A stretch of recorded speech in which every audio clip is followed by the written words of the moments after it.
আজকে আমি বানিয়েছিলাম আমের টক মিষ্টি জেলি আচার। এটা কিন্তু ব্রেড, তারপর রুটি এইসবের সঙ্গে কিন্তু খেতে খুব ভালো লাগে।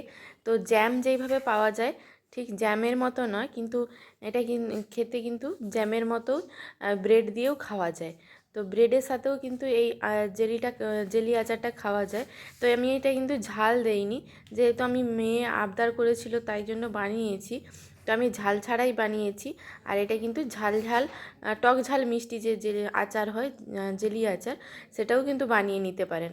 তো আমি এখানে লঙ্কা ব্যবহার করিনি, আপনারা চাইলে কিন্তু লঙ্কাটাও ব্যবহার করতে পারেন। প্রথমে আমি 3টে মিডিয়াম সাইজের আম নিয়েছি। আমগুলোর এরকম খোসা ছাড়িয়ে নিয়েছি, তারপর একটা ছুরির মাধ্যমে এগুলোকে কেটে নেব। তো আমি একটু ছোট ছোট টুকরো করে কেটে নেব, তারপর এটাকে কিন্তু সেদ্ধ করে নিতে হবে। আমের ভেতরের যে সাদা অংশটা থাকে এটা কিন্তু ফেলে দেব আমি। প্রথমে আমি টুকরো টুকরো করে কেটে নেব, তারপর তাহলে অটোমেটিক কিন্তু ওই সাদা অংশটা উঠে চলে আসবে।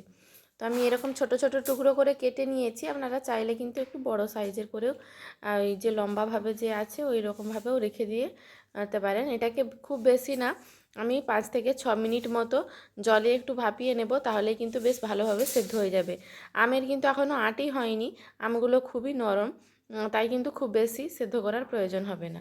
আর একটা আমার আঁটি হয়ে গিয়েছিল, সেটাকে তার এইভাবে শাঁসটা কিন্তু আমি আলাদা করে নিচ্ছি। তো আপনাদের যদি আমগুলো আঁটি হয়ে যায় তাহলে কিন্তু এই গোটা গোটা আমকেও প্রেসারে দিয়ে সিটি দিয়ে দিতে পারেন। 2টো সিটি দিয়ে তারপরে কিন্তু পাল্পটা বের করে নিতে পারেন। তো আমি কড়াইয়ের মধ্যে জল নিয়েছি, জলের মধ্যে আমগুলো দিয়ে দিচ্ছি আর অল্প একটু নুন দিয়েছি, দিয়ে ঢাকা দিয়ে আমি 5 থেকে 6 মিনিট মতো এটা ফুটতে দেব। 5 থেকে 6 মিনিট ফুটিয়ে নিলেই খুব ভালোভাবে সেদ্ধ হয়ে যাবে, একদম গলে যাবে।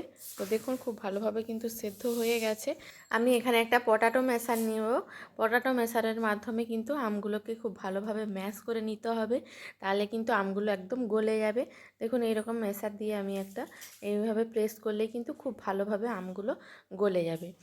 তারপরে একটা বড় ছাঁকনি নিয়েছি, ওই ছাঁকনির মাধ্যমে কিন্তু এর পাল্পটাকে বের করে নেব, তাহলে যে ওপরে ছিবড়ে মতো অংশ থাকে সেগুলো কিন্তু বেরিয়ে যাবে। তো পাল্পটা আমি বের করে নেব। আর আপনারা যদি এটা দিয়ে জ্যাম বানাতে চান আমের, তাহলে কিন্তু এর যে এই জলটা থাকে এই জলটা দিয়ে কিন্তু জ্যাম বানায়। তো আমি জলটা ব্যবহার করব আর পাল্পটাও ব্যবহার করব। দেখুন পাল্পটা খুব ভালোভাবে বেরিয়ে গেছে। আমি এখানে কোনো রকম ফুড কালার ব্যবহার করব না। আপনারা চাইলে কিন্তু এখানে একটু কেশর, যে অরেঞ্জ ফুড কালার হয়, ওটা কিন্তু ব্যবহার করতে পারেন, তাহলে দেখতে সুন্দর লাগে।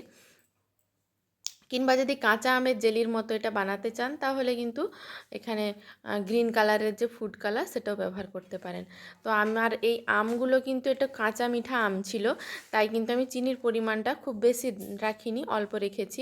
আর এখানে একটু অল্প কাশ্মীরি লঙ্কার গুঁড়ো দিয়েছি একটু কালারের জন্য। এটা কিন্তু ঝাল লাগবে না, জাস্ট কালারটা হবে। তো আরও অল্প একটু চিনি 1 চামচ মতো দিয়ে দিলাম। তো এটা কিন্তু একদম পারফেক্ট মিষ্টিটা হয়েছিল, আর কিন্তু কোনো রকম মিষ্টির দরকার হবে না। এখানে আমি একটু শুকনো মশলা ব্যবহার করছি। এখানে এই মশলার মধ্যে ছিল মৌরি, জিরে আর ধনে ছিল, শুকনো খোলায় ভেজে নিয়েছিলাম। তারপরে নামানোর আগে একদম কিন্তু এটা রেডি হয়ে গেছে, নামানোর আগে ছোট্ট একটু টুকরো লেবু এতে চেপে দিয়ে দিলাম, তাতে কিন্তু টেস্টটা আরও ভালোও আসবে আর অনেক দিন কিন্তু ভালোও থাকবে। এটা কিন্তু অনায়াসে আপনারা ফ্রিজ ছাড়াই 1 মাস স্টোর করে রাখতে পারেন। যে কোনো কাঁচের বয়ামে কিন্তু এটাকে স্টোর করে রেখে দিতে পারেন। দেখুন এটা কিন্তু অনেকটা লোভনীয় হয়েছে আর খেতেও কিন্তু খুবই ভালো হয়েছিল। আমার মেয়ে এটা খেয়ে তো খুবই প্রশংসায় পঞ্চমুখ। তো ও কিন্তু খুবই পছন্দ করেছে, তো এটাই বারবার চেয়ে চেয়ে খাচ্ছে, এতটাই লোভনীয় হয়েছিল। আপনারাও বাড়িতে একবার এইভাবে বানিয়ে দিতে পারেন, জ্যাম হিসাবেও ব্যবহার করতে পারেন বাচ্চাদের জন্য।